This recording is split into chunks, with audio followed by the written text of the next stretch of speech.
Kumusta kayo mga padreng at welcome back na naman sa ating channel. Ang unit natin Euro 150 dinala ni boss dito upang ipagawa yung kanyang shock at matagtag daw, napakalakas.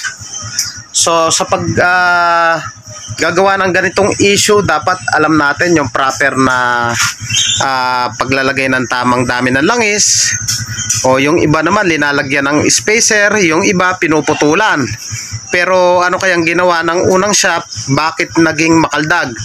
Nung hindi pa pinapagawa, walang kaldag yung shock ng kanyang motor. Nung ginawa, napakagrabe nung kaldag. So pag kumakaldag na ganon, possible na sirain yung bearing dito, yung bearing sa ating mga gulong. So dapat hindi kumakaldag. So ito yung kanyang shock, tinanggal na namin. Yan.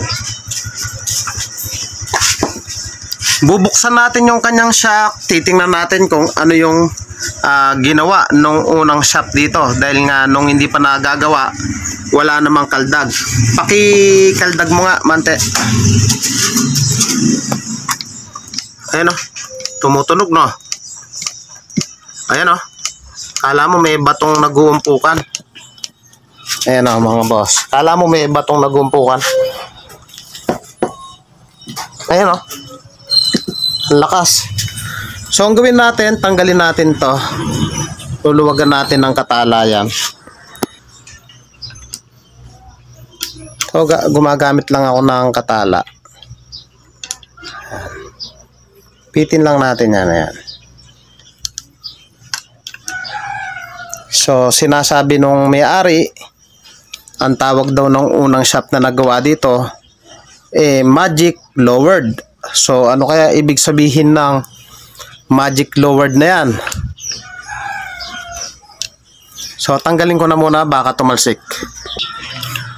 So yung mga padreng, nabaklas na natin. So ang tawag nila rito magic lowered. Bakit nga ba magic lowered? Ito, pinutulan nila ng spring.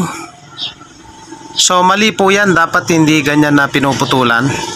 Bakit kamo? Kung iaangat po natin to, yung pino sa baba, tama po yan. Yan. Tingnan nyo po yung dulo ng spring. Ayan na. Dahan-dahan lang. Tingnan nyo po yung dulo ng spring, flat po siya. So naka-flat. So yan po dapat yung dulo dito. Tingnan nyo po to, nakaangat. So ito parang may style asero siya. So hindi mo man siya mapapagdikit. So ngayon ang tendency, kalimitan mangyayari dyan, pag pinasok natin ng ganyan, dahil nga tabingi siya, yan o, nakaangat dito, minsan nalolostred yung loob ng ating fork. So wag na wag nyo pong pinuputulan yung ganito, mas mainam na stock pa rin yung inyong shock. So ngayon dahil naputulan na po ng ganyan, so hindi na natin mababalik yan. Kahit lagyan naman natin ng washer yan, may tendency na pag bumaba rito, magkakaproblema din, dahil nga hindi nga ito dumidikit dito. Kahit na may piso pa yan o ano pa man, pero mali po yung mga ganon, na kahit lagyan natin ng washer yan, dapat kasi ito nakadikit dito.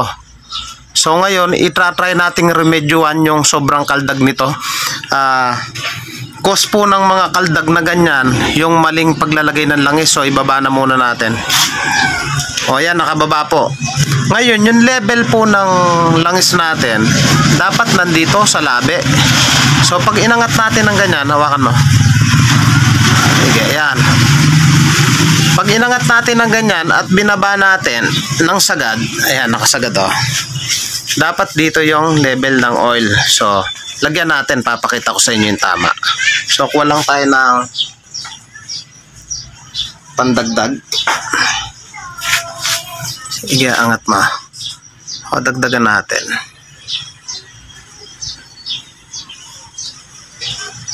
Ito nga magdagdag mante. Sige, dagdagan mo. Gitna.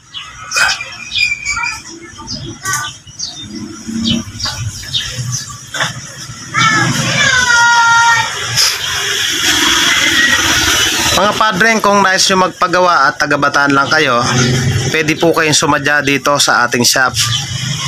Taga Pulo, Hermosa, Bataan lang po ako at tabing tulay. So ibaba natin. So kung mapapansin nyo, hindi pa rin umabot yung level dito ng oil. So ibig sabihin kailangan pa nating dagdagan uli.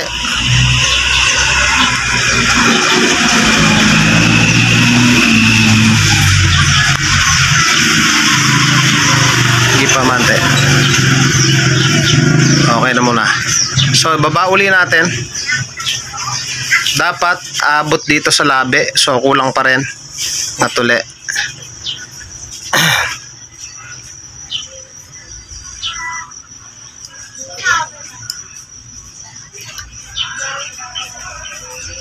Ups, ya. Baba uli natin. Nandahan-dahan. So yun, mapapansin nyo, yun na yung level ng langis natin. So pwede mo nang lagyan dito yan, mante. Lagyan mo na.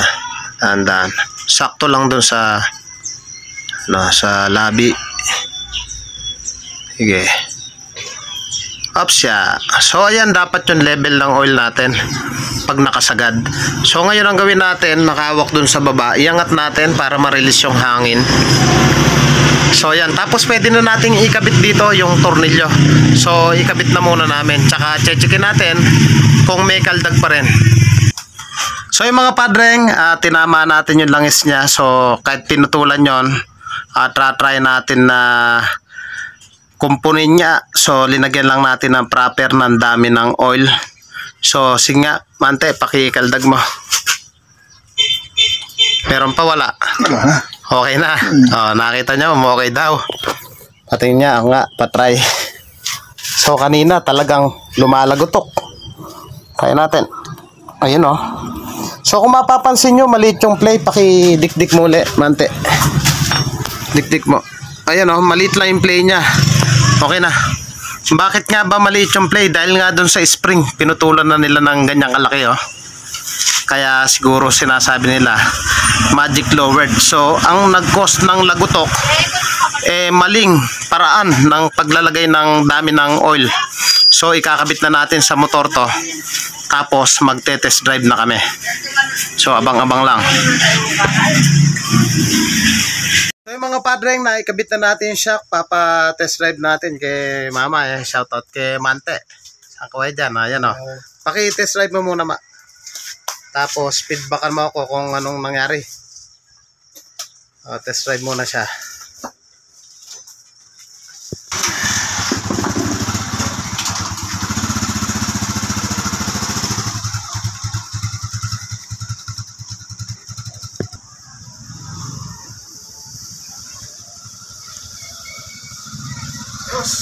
Ayos. Alang kaldag. Alang kalagutok-lagutok. Ayun o. 100%. 100%. Kahit na Ginawa ko sa baka wala. Alang kalagutok. So yung mga padreng, nakita natin yung tinatawag nilang magic lowered. Ang ginagawa pala nila, pinuputulan nila ng spring. So yun, umubra naman. Ngayon, ang pagkakamali lang nung shop na naggawa, mali yung level nung dami nung langis. So yun, tinama lang natin dahil hindi na natin maibabalik sa original yung kanyang spring. So ang ginawa lang natin, tinama lang natin yung level nung oil. So yun, tinest drive na ni mama at 100% daw. Ano, 100% ba, ma? 100%. Ayan o, good o. So yung mga padreng, kung nagustuhan nyo yung ganitong tutorial at bago ka pa lang sa akin channel, huwag nyo pong kalimutan na bigyan ng like, paki-subscribe at pakihit na rin po yung notification bell para updated po kayo sa mga videos na ilalabas ko. Kung nais nyo naman magpagawa at taga-Bataan lang kayo, yan, bagong gawa yung sidecar. Magkano inabot, ma? Sidecar? 28. 28. So 28,000, ayan o. George Welding Shop sa Leona, Orani. Leona Subdivision, Orani, Bataan. So tingnan nyo yung forma o. Umabot lang yan ang 28. Sa mga nais magpagawa, mag-comment lang po kayo dito sa video na to. Thank you po sa inyo. God bless at mabuhay po kayo.